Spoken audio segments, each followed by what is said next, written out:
Tonight, you finish dinner and choose one of two fasting plans.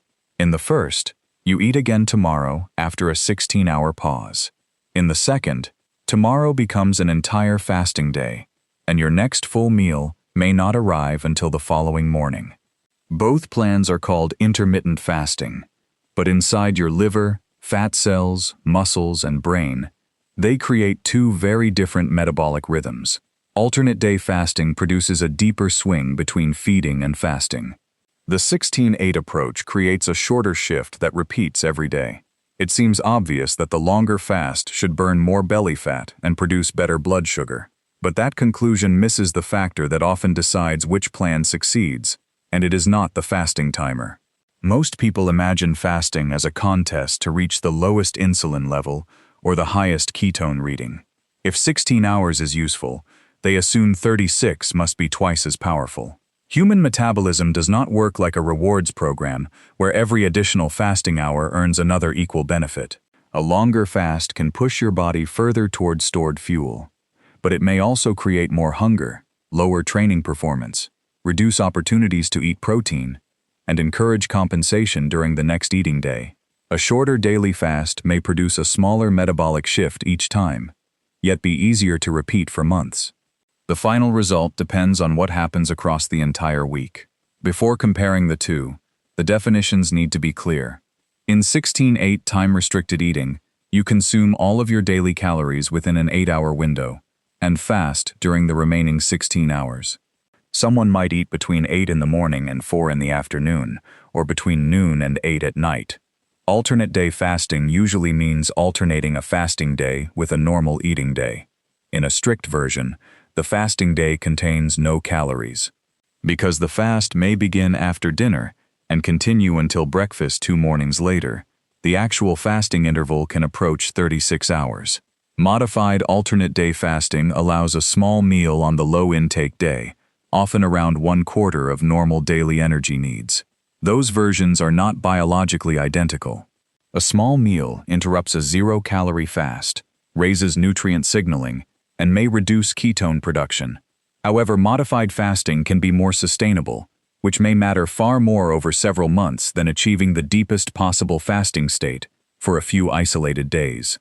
To understand why, we need to begin immediately after your last meal. As food reaches your intestine, carbohydrates are broken into glucose, proteins into amino acids, and fats into fatty acids and other lipid components. Glucose and amino acids stimulate your pancreas to release insulin. This hormone tells your tissues that external fuel has arrived. Your muscles take up glucose and store some of it as glycogen. Your liver also builds glycogen, creating a rapidly accessible reserve for the hours between meals. Fat cells reduce the release of stored fatty acids because your body is already processing incoming energy. You are now in the fed state. Both fasting plans begin here, so during the first several hours, very little separates them. Your body cannot know whether you intend to eat in 16 hours or wait until the next day. It simply responds to the nutrients currently moving through your digestive system. As absorption slows, insulin usually declines. Your liver begins releasing glucose to keep your blood sugar within a functional range. At first, much of that glucose comes from liver glycogen. Unlike muscle glycogen, which primarily supplies the muscle that stores it, liver glycogen helps support glucose levels throughout the body. Fat cells also begin releasing more fatty acids. This process is called lipolysis, meaning stored triglycerides are being separated into fatty acids and glycerol. Your heart, liver, muscles, and other tissues can increase their use of those fatty acids. This transition is gradual. Fat burning does not suddenly begin at one exact fasting hour. Even after a meal, your body uses a mixture of fuels, and even during a long fast, some tissues continue to need glucose. What changes is the proportion. During a typical 16-8 fast, much of the night and morning is spent moving from the fed state into this greater reliance on stored fuel. Insulin exposure falls, liver glycogen contributes to blood glucose, and fat release rises. Then the eating window opens, nutrients return, and the cycle reverses. This daily reversal is one of the defining features of 16-8. Your liver is asked to release fuel for part of each day and store fuel during another part. Your muscles receive regular opportunities to absorb amino acids. Your digestive system encounters a predictable feeding rhythm. With strict alternate day fasting, that first 16-hour transition is only the beginning. Instead of eating, you continue into the fasting day. As liver glycogen availability declines, your liver relies more heavily on gluconeogenesis. This means creating new glucose from materials such as lactate, glycerol, and certain amino acids. Gluconeogenesis does not mean your body is turning all your muscle into sugar. It is a normal process that helps maintain glucose when dietary carbohydrate is unavailable. At the same time, lower insulin and relatively stronger glucagon signaling allow more fatty acids to leave fat tissue. Glucagon is a hormone that helps coordinate fuel availability between meals. The liver takes in fatty acids, burns some for its own energy, and converts some into ketones. Ketones are small fuel molecules that can be used by the brain, muscles, and other tissues. Their concentration generally rises more during a longer alternate day fast than during a typical 16-hour fast, although the exact response depends on your previous meals, activity, metabolic health, and individual biology. If your final meal was high in carbohydrate, liver glycogen may remain available longer. If you exercised and ate a smaller meal, the shift may happen sooner. There is no universal hour when everyone enters a particular level of ketosis. By the later part of a strict alternate day fast, fat oxidation, the process of burning fatty acids for energy, is usually more pronounced than it would be after an ordinary overnight fast. Insulin remains low, incoming dietary energy is absent, and your body must cover more of its needs from stored fuel. That sounds like a clear victory for alternate day fasting. But this is only the beginning. The question is not simply how much fat you burn during the fasting day. The question is how much stored fat remains gone after the next eating day. When food returns, insulin rises, fat release decreases, and your body begins processing dietary energy. If you eat somewhat more than usual but still remain below your weekly energy needs, the fasting day can create a meaningful energy deficit. Over time, stored body fat may decline. But if intense hunger leads you to consume enough food to replace nearly all the energy you skipped, the weekly deficit becomes much smaller. You may have spent many hours burning fat, but then delivered enough dietary energy to reduce the need for stored fuel during the following day. Fat burning and fat loss are connected, but they are not identical. Fat burning describes the fuel being used at a particular moment. Fat loss describes a net reduction in stored body fat over time. The 16-8 approach faces the same rule. During the fasting window, fat use tends to rise. But if the eating window contains oversized meals, calorie-dense drinks, and continuous snacking, the shorter clock cannot guarantee a shrinking waistline. Neither plan can selectively command your body to remove fat from your abdomen. Visceral fat, which surrounds organs inside the abdominal cavity, may decline when overall energy balance and metabolic conditions favor fat loss. But genetics, sex, age, hormones, and starting body composition influence where fat is lost first. The liver experiences one of the clearest differences between the plans.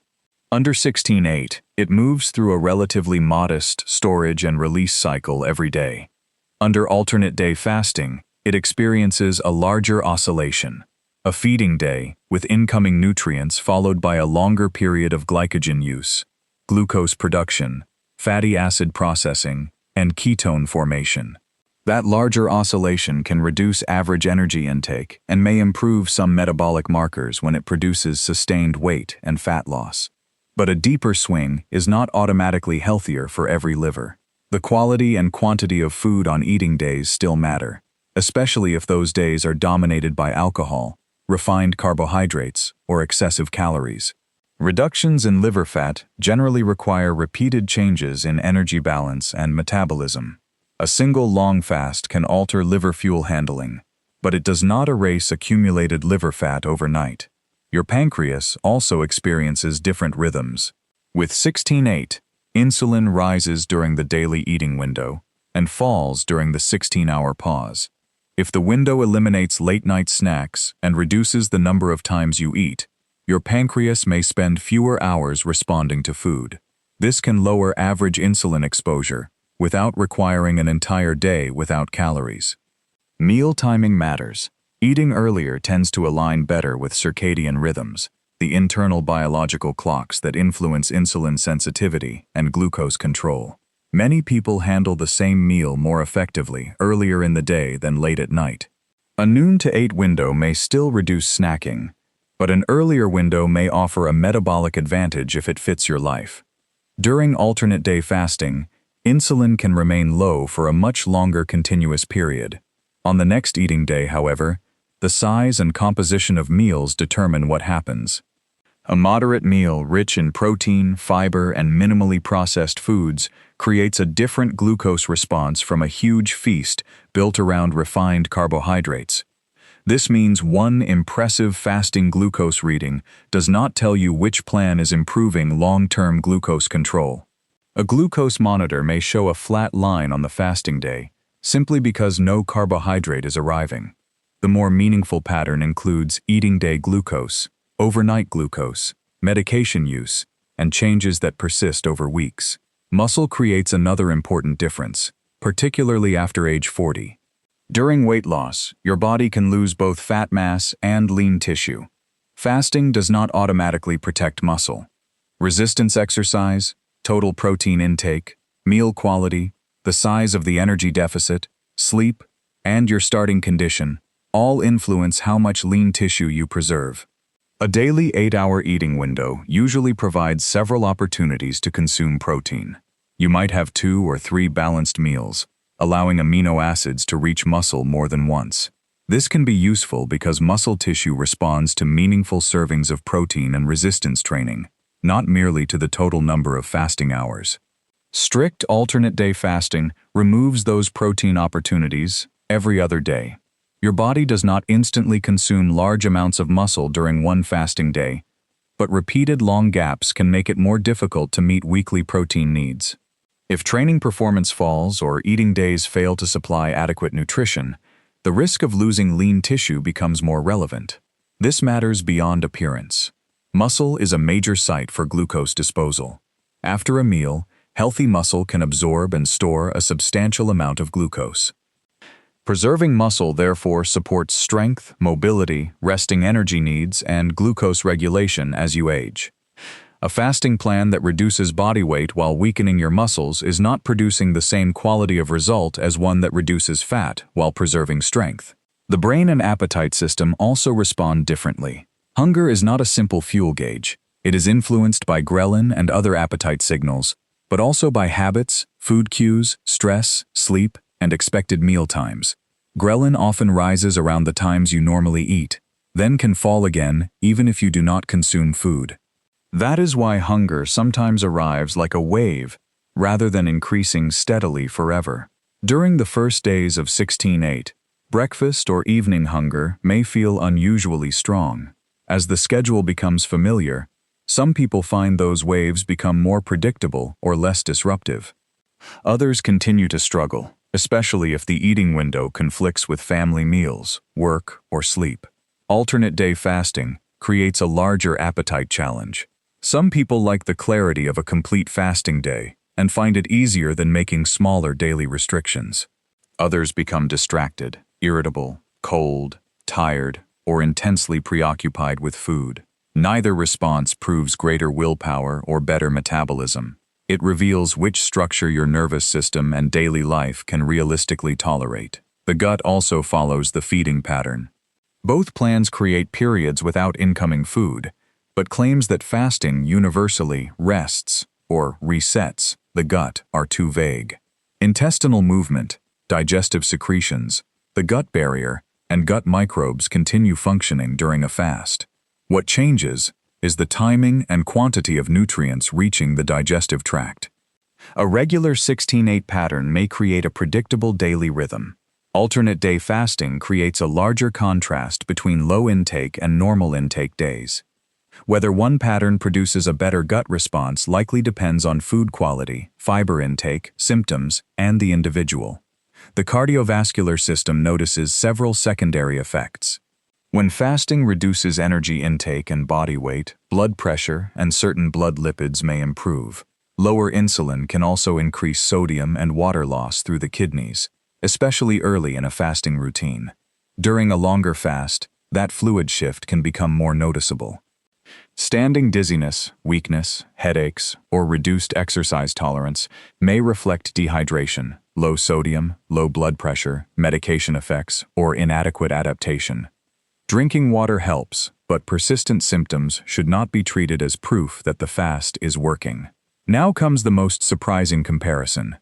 A recent short-term head-to-head trial found that alternate-day fasting reduced body fat more than an 8-hour eating window in the participants studied. But the major explanation was not a mysterious fasting hormone. The alternate-day group simply reduced total energy intake more. That finding does not prove alternate-day fasting will always beat 16-8. The study was short and involved relatively young adults without obesity, so it cannot answer every question for adults in their 50s or 60s, people with diabetes, or anyone trying to maintain the routine for years. What it reveals is more important.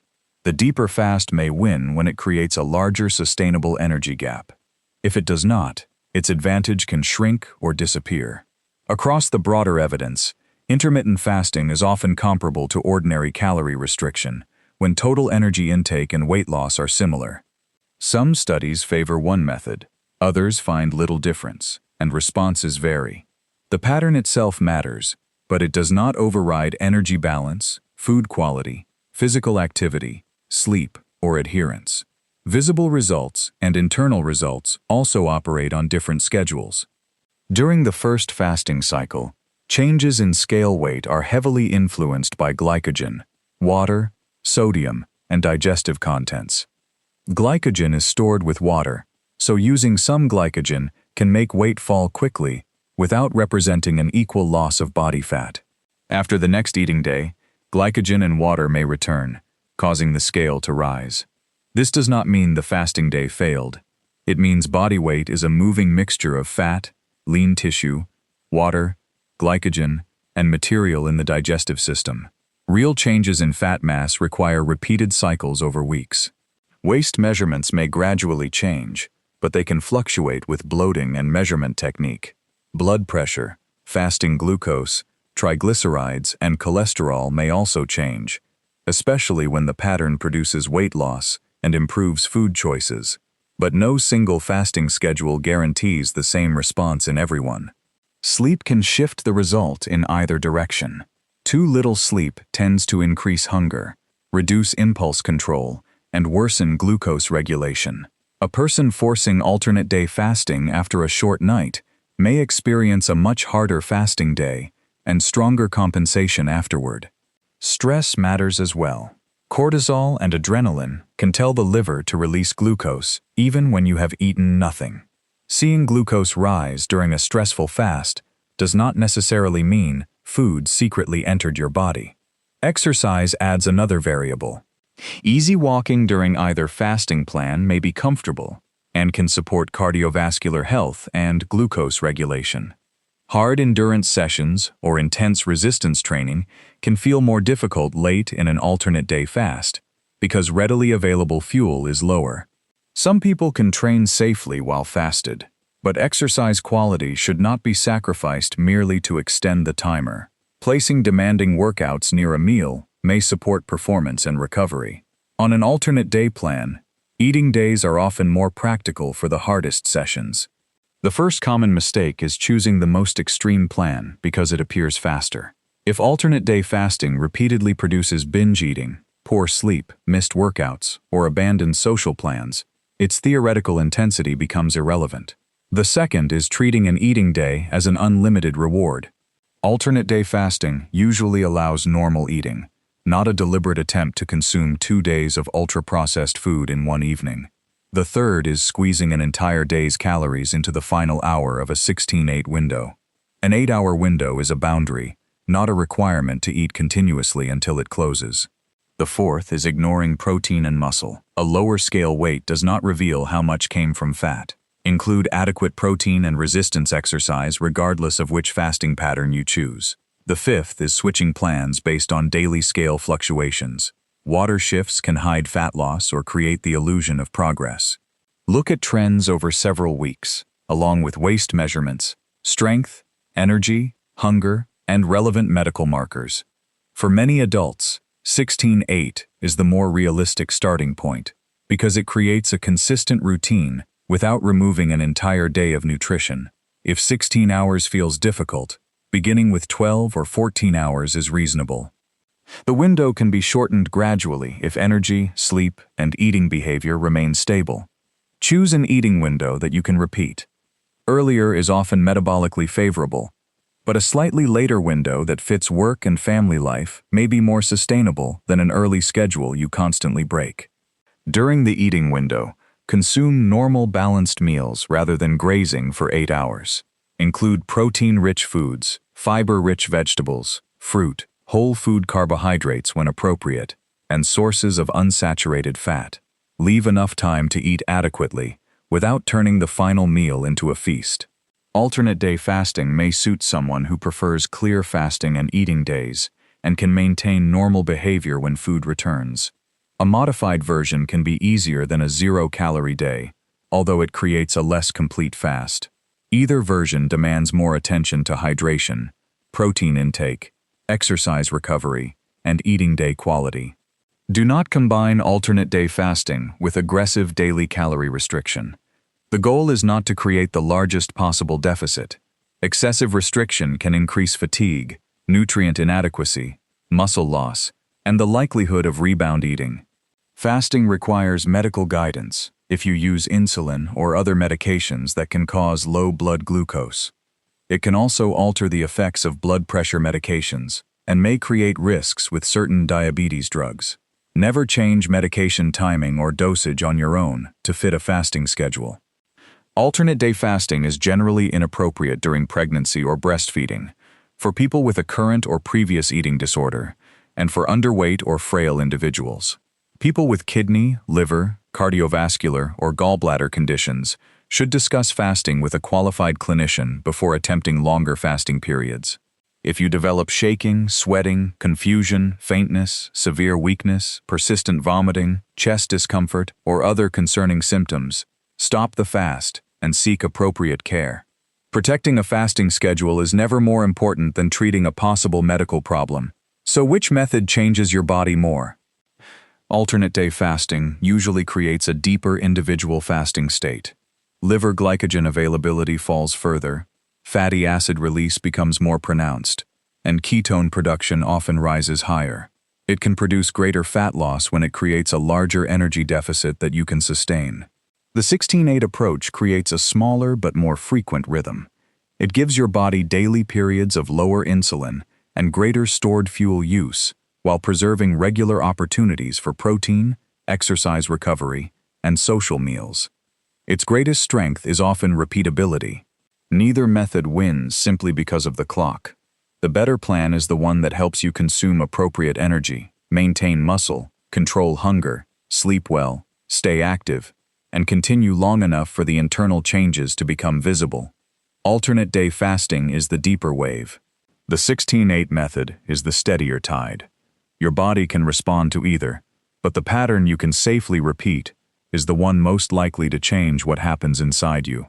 Subscribe if you want to see how fasting affects visceral fat differently from the fat directly beneath your skin.